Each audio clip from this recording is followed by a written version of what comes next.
Cool. All right. So I've just arrived on scene. Hello, St. John Ambulance. Hey. Cool. So obviously I'm looking for any dangers and getting a response from the patient. My name's Dan. What's your name? Tim. Tim. Cool. So obviously the airway's open. He's talking to me. I can see he's a little bit short of breath, and I'm going to check his circulation as well. Check for a pulse. Cool. So got a strong, rapid, but regular pulse. Do you have AF? You know? No, I don't. Cool. So before I move on with the assessment, I can see you're struggling to breathe. I'm going to get my off-sider to take an SpO2 just to see what your oxygen levels are. Just come back as 85, so I'm going to give you some oxygen to help with that, and then carry on asking you some questions. Cool. So I'm going to give them nasal prongs for now. If I find anything else, then I'll look at changing. Alright, so I'm going to put that on 2 to 4 litres. Alright, so now that we've got the oxygen underway, I'm going to find out about what's actually happened tonight. So when the short of breath came on, what were you doing? I was just laying on my bed. Yeah. Flat. Okay, and do you usually get short of breath? Sometimes. Just not like this. This is quite bad. Yeah. And do you usually sleep with a lot of pillows? I usually do, yes. Okay. So I might have a listen to your lungs. Do you mind? Actually, if you stay in that position, I'll have a listen to your back. Okay. Okay. Just going to lift up your shirt. Is that alright? That's okay. Alright. What I want you to do is take some deep breaths in for me.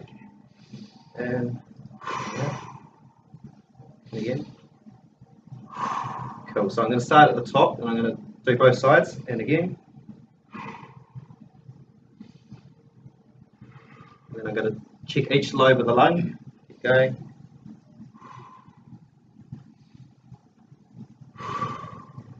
Other side. Just comparing each side, and then the lower lobe.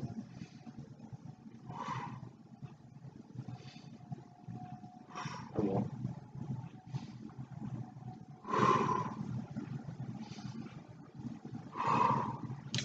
Alright, so I can hear widespread crackles around. Have you heard of pulmonary edema? I haven't, no. You haven't? Okay, you may have it. Why your shirt still up? Sorry, I might have a percussion test. So I'm not moving you. If you could stay forward, because I know that's comfortable for you, but I'm just going to have a little check to see if there's any, it could be air or fluid in your chest cavity. So I'm just going to tap my finger on the back. Is that alright? Okay. Cool. So I'm just going to, between the ribs, I'm going to just hear and listen to see if there's any difference around.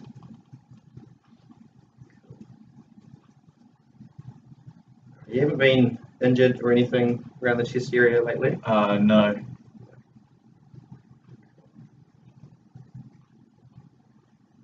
Alright. So I don't think you've got a tension pneumothorax, but just trying to explore now why I'm hearing the crackles. Do you have any chest pain or anything in your head? It's a little heavy, yes. Yeah. Okay, and how long has that pain been there for? Ever since I woken up this morning. Okay, so now I'm worried about what a cardiac assessment. So that pain, can you point out to me where you feel the pain? It's quite central, is it? And does it radiate anywhere? It just spreads out to the side. It spreads out to the side. Cool. And can you describe what it feels like? Heavy, dull. Yeah. Have you ever had this chest pain before? I haven't. No. This. You said it's been there for 2 days. Is it always there? Sort of, does it come and go, or? It's always Yeah. there. Okay. And if you can put that into a pain scale, 1 being little to no pain, 10 being the worst pain ever, what would you put it at? 3. 3. So not too bad. Okay. So at this point in time, I'll get my off-sider to do 3 lead and a 12 lead, just to have a look at the heart and rule anything else there. What I might also do is just want to check his jugular vein. I can't see any dissension there. So I want to rule out that do the Beck's triad, done a blood pressure, it's not low, but I'm also just going to have a listen to your heart, see if there's any muffled heart sounds. Okay. Cool. Alright, just going to just sit still, quiet.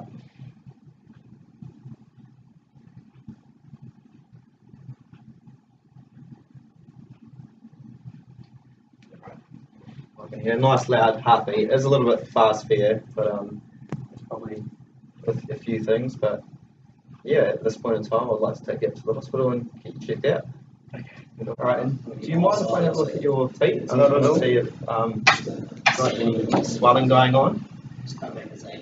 They don't look, does that look normal to you?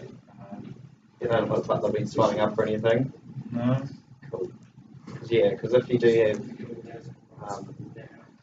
edema, I just want to make sure that it's not coming all the way down to your lower feet, but that looks all good to me. So.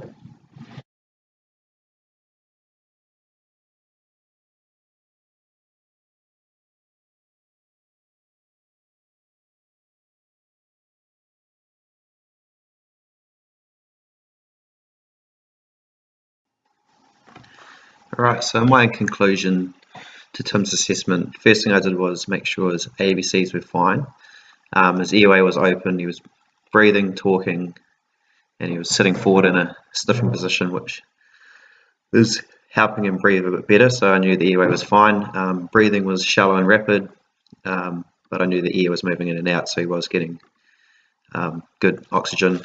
He was also coughing, which was a sign he was trying to clear something, but took his pulse, checked the circulation, had a good strong pulse, but it was a little bit fast and irregular.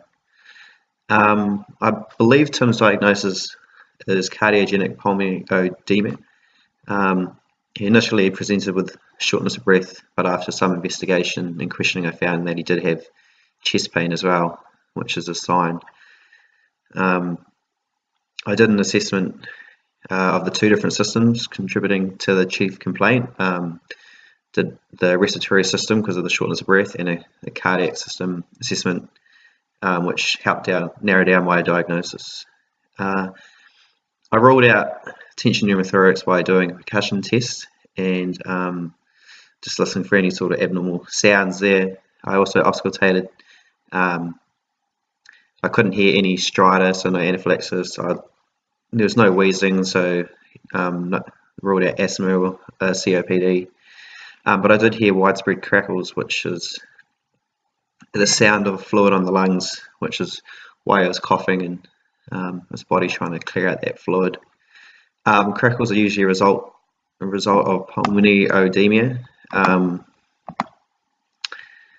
wanted to explore that a little bit more, so I asked, if lying down made it worse, and he said it did. And he sleeps with a lot of pillows, which is another sign. Then I also did the cardiac assessment, so I wanted to see if it was related. And he said he did have some chest pain. Tim said it wasn't that bad, but obviously, I need to get some blood tests done at the hospital just to make sure. He may have left-sided heart failure, which is why he might have fluid backing up into his lungs. I also wanted to rule out cardiac tamponade by using the Beck's triad, and rule out no jugular vein distension. Blood pressure was not low, and I couldn't hear any muffled heart sounds. And then I also just checked his legs and feet just to see if there was any edema down there, which could be a right-sided heart failure or long-term left-sided, where it's backed up so far it's gone down into his feet. But yeah, so then just wanted to pop him up to hospital and get checked out from there.